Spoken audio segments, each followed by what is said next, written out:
प्रधानमंत्री नरेंद्र मोदी ने आज देश के कृषि जगत को बड़ा तोहफा दिया। उन्होंने मंगलवार को 35 नई फसलों की वैरायटी देश को समर्पित की है। इसके अलावा पीएम द्वारा National Institute of Biotic Stress Management Raipur के नए परिसर का भी लोकार्पण किया गया। कार्यक्रम को संबोधित करते हुए पीएम मोदी ने कहा कि कृषि और विज्ञान के तालमेल का निरंतर बढ़ते रहना 21वीं सदी के भारत के लिए बहुत जरूरी है। आज इसी से जुड़ा एक और अहम कदम उठाया जा रहा है।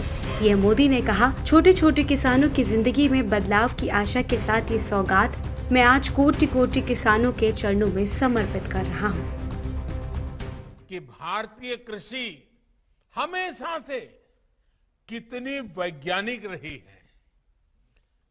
कृषि और विज्ञान के इस तालमेल का निरंतर बढ़ते रहना 21वीं सदी के भारत के लिए बहुत जरूरी है। आज इसी से जुड़ा एक और अहम कदम उठाया जा रहा है। हमारे देश के आधुनिक सोच वाले किसानों को ये समर्पित की जा रहा है और छोटे छोटे किसानों की जिंदगी में बदलाव की आशा के साथ ये बहुत बड़ी सौगात आज मैं मेरे देश के कोटि कोटि किसानों के चरणों में समर्पित कर रहा हूं। अलग अलग फसलों की 35 नई वैरायटीज आज जारी हुई हैं।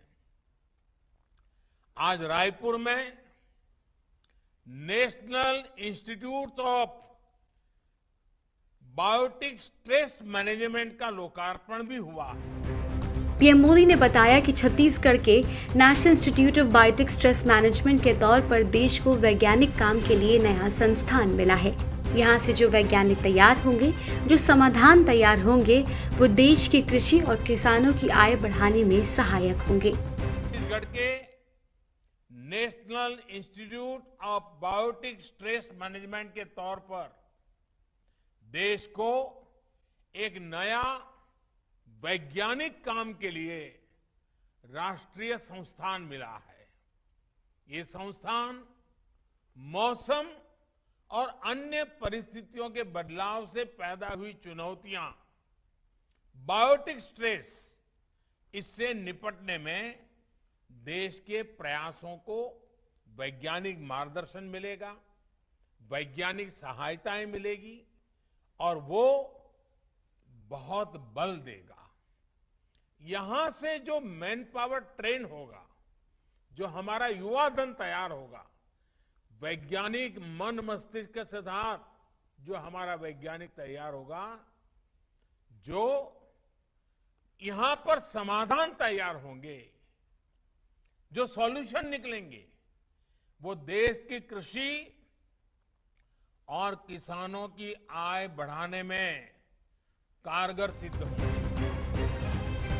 बता दें कि National Institute of Biotic Stress Management 58 crore रुपए में बनकर तैयार हुआ है और देश को मिली 35 नई फसलों की वैरायटी उच्च पोषण तत्वों से भरपूर और रोग रोधी है।